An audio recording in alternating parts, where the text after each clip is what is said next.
सभी को मेरा जय हिंद। जैसे ही कल मैंने आपको बताया था मैथ्स के बारे में कि उसका बेसिक मैथ्स के बारे में पूरा मैंने डिटेल में आपको बता दिया था, सिलेबस वगैरह बता दिया था कि अंकगणित में आपका अरिथमेटिक में क्या क्या आपका चैप्टर्स हैं आपके और कितने क्वेश्चंस किस चैप्टर से कितने क्वेश्चंस बनते हैं। तो आज इसी के आगे चलते हुए हम सिंप्लीफिकेशन के बारे में कुछ बेसिक जानकारी हम बताएंगे आपको।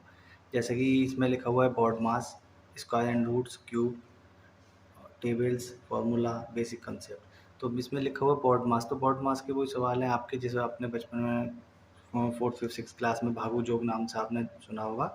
तो उसमें ब्रैकेट्स का यूज़ होता था, है ना। फिर ऑफ का, डिवीज़न, मल्टीप्लिकेशन, एडिशन, सब्ट्रैक्शन, इन सभी के बारे में आपको पता होगा। लेकिन उसको करते कैसे हैं, थोड़ी छोटी छोटी गलती हम कर देते हैं, उसी के बारे में आपको इस सिम्प्लीफिकेशन चैप्टर में बताएंगे।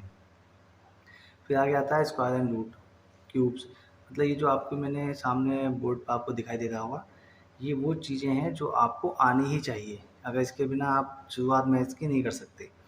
और स्क्वायर एंड रूट्स हैं, क्यूब्स हैं, तो स्क्वायर रूट्स आपके कम से कम 25 तक आपको याद होने चाहिए। क्यूब्स आपके 15 तक 15 तक होने ही चाहिए। ज़्यादा कर लोगे आप उतना ही अच्छा है।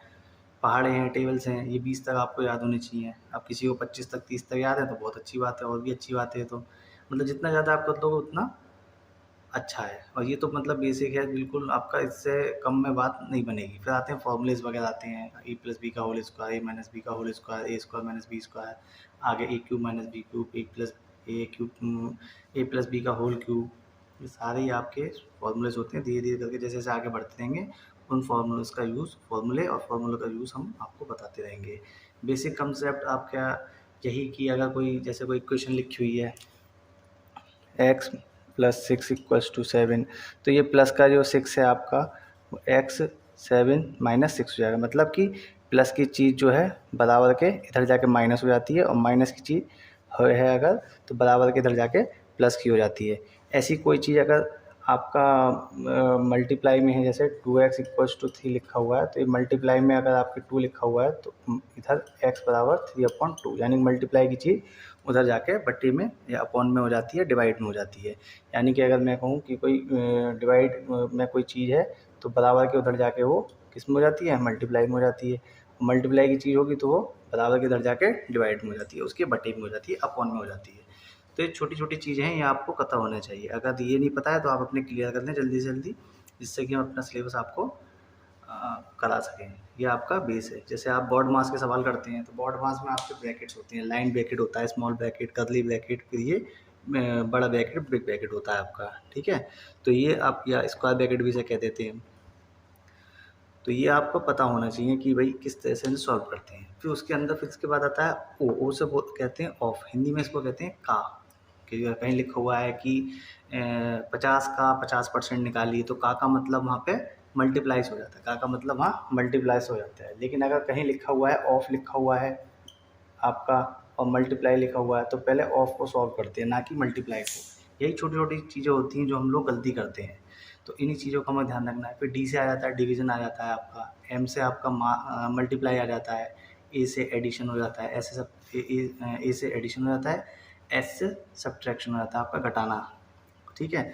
फिर उसी में आपके ब्रैकेट्स वगैरह होते हैं, स्क्वायर रूट्स। फिर मैं आपको इसमें स्क्वायर रूट्स के छोटे छोटे शॉर्टकट्स होते हैं, किस तरह से होते हैं कि 50 के नियर अबाउट है, 100 के नियर अबाउट है, 500 तक के स्क्वायर रूट्स, 1000 तक के स्क्वायर रूट्स आप याद कर सकते हैं बिल्कुल शॉर्टकट तरीके से। और टेबल्स आपके पहाड़े 20 तक आपको याद होने चाहिए। अब ये नहीं कि आप पहाड़े आपको याद नहीं है तो आप मल्टीप्लाई वगैरह बड़ी बड़ी आएंगी तो आप कैसे करेंगे। तो यही आपका मैनेजमेंट, टाइम मैनेजमेंट आपका यहीं से आता है। ये छोटी छोटी चीज़ें होती हैं जो आपको पता होनी चाहिए। फॉर्मूले हैं, फॉर्मूले मैंने आपको बताया जैसे कि पहले कि जैसे जैसे फार्मूले का यूज़ हो, फार्मूले आएंगे यूज़ होगा, बताता रहूँगा उनका कंसेप्ट। आपका बेसिक आपको मैंने बता ही दिया क्या होता है। तो ये छोटी छोटी चीज़ें हैं, ज़्यादा इसमें हमें बात करने की ज़रूरत नहीं है। तो ठीक है, हम आगे शुरू करते हैं। अब आपके सामने मल्टीप्लिकेशन के कुछ शॉर्टकट्स वगैरह होंगे। सिंप्लीफिकेशन का चैप्टर इसलिए इम्पोर्टेंट हो जाता है कि आपका ये टाइम सेव करता है। टाइम सेव होगा तो आप अपना टाइम मैनेजमेंट कर पाओगे। टाइम मैनेजमेंट का मतलब ये है कि आपका कोई क्वेश्चन आपका छूट नहीं पाएगा।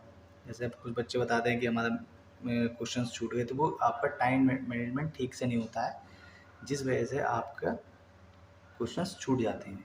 आगे मैं एक वीडियो इसके बारे में बताऊंगा आपको कि आप अपना टाइम मैनेजमेंट कैसे कर सकते हैं, किस तरह से आपके एक भी क्वेश्चन आपका छूटेगा नहीं और आपके पेपर में 15 से 20 मिनट और भी बच जाएंगे। तो ये भी मैं आने वाली वीडियोस में आपको धीरे धीरे बताता रहूँगा। अब ये आपका टाइम मैनेजमेंट से आगे बढ़ते हुए हम बताएंगे कि आपको कि मैं शॉर्टकट, जैसे आप पहले आपका जो आपका ऑर्थोडॉक्स टाइप होता था, आप उस तरह से करते थे मल्टीप्लिकेशन, तो वो ठीक है, आपका आता है, अच्छी बात है। लेकिन अब यहाँ पे कैसे हम थोड़ा थोड़ा करके अपना टाइम सेव करेंगे। आपका अगर लाइन भी खींच रहे हैं अगर आप, तो उसमें आपका टाइम वेस्ट हो रहा है, तो उसमें उससे टाइम बचेगा आपका। तो अभी आप दूसरे सवालों पर अपना थोड़ा टाइम ज़्यादा, जो लेंथी क्वेश्चन होते हैं उस पर ज़्यादा टाइम दे पाओगे। अब यहाँ पे लिखा हुआ है, मैंने 72 की मल्टीप्लाई 34 से लिखी है। तो इसका मेथड ये होता है कि पहले 4 की मल्टीप्लाई किससे करेंगे, 2 से करेंगे, 4 दूनी 8, फिर क्रॉस मल्टीप्लाई करेंगे इसकी, 4 सत्ते 28 और 6 34, कैरी कितना हुआ 3 और 7 तिया 21, 21 और 3 24। तो ये आपकी मल्टीप्लाई हो गई। जैसे कि एक बार आगे दूसरा सवाल मैं करके दिखाता हूँ आपको। जैसे 2 अट्ठे 16, हासिल 1 लगा आपका। इन दोनों की आपस में मल्टीप्लाई करेंगे और क्या कर देंगे, जोड़ देंगे। तो मल्टीप्लाई करेंगे तो क्या होगा, 6 दूनी 12 और 8 सत्ते 56 में 12, 68, 68 और एक कैरी का कितना हो गया 69, हासिल कितना लगा 6, 7 छंग 42 और 6 48। तो ये आपकी मल्टीप्लाई हो गई। ऐसी करके ये वाला सवाल है आपका, 3 दूनी 6, इन दोनों की आपस में मल्टीप्लाई करोगे, 3 पंजे 15, 8 दूनी 16, 15 और 16 31, हासिल कितने लगे 3, 8 पंजे 40 और 3 43। ये आपका शॉर्टकट हो गया। अब आपका ये वाला जो है ये आपका होमवर्क में है, तो आप इसे होमवर्क में करेंगे। आगे ऐसे करके आप खुद से क्वेश्चंस बना सकते हैं और खुद से प्रैक्टिस कर सकते हैं। आपको हर एक चैप्टर का, जैसे सिम्प्लीफिकेशन मैं आपको करा रहा हूँ, तो जितने भी मैं टॉपिक बता रहा हूँ उसको खुद से अपने आप क्वेश्चंस बनाइए और करिए। सिम्प्लीफिकेशन में ऐसा कुछ नहीं है, कम से कम आपको प्रैक्टिस करने के कम से कम 500-600 क्वेश्चंस आपको करने हैं सिम्प्लीफिकेशन के, जिससे कि आपको एक बुक लेके आएंगे तो उसमें 100-200 लिखे होंगे। फिर गूगल कर लीजिए, गूगल करने से ये होगा आपको बहुत सारे क्वेश्चंस और मिल जाएंगे, नए नए टाइप के क्वेश्चंस मिल जाएंगे, उन्हें करिए। उस आपकी स्पीड बढ़ जाएगी। जब स्पीड बढ़ जाएगी तो आपका टाइम अपने आप ही ऑटोमेटिक सेव होने लगेगा। जब सेव होगा तो आपको दूसरे क्वेश्चन में, लेंथी क्वेश्चन से वहाँ दे सकते हो अपना टाइम।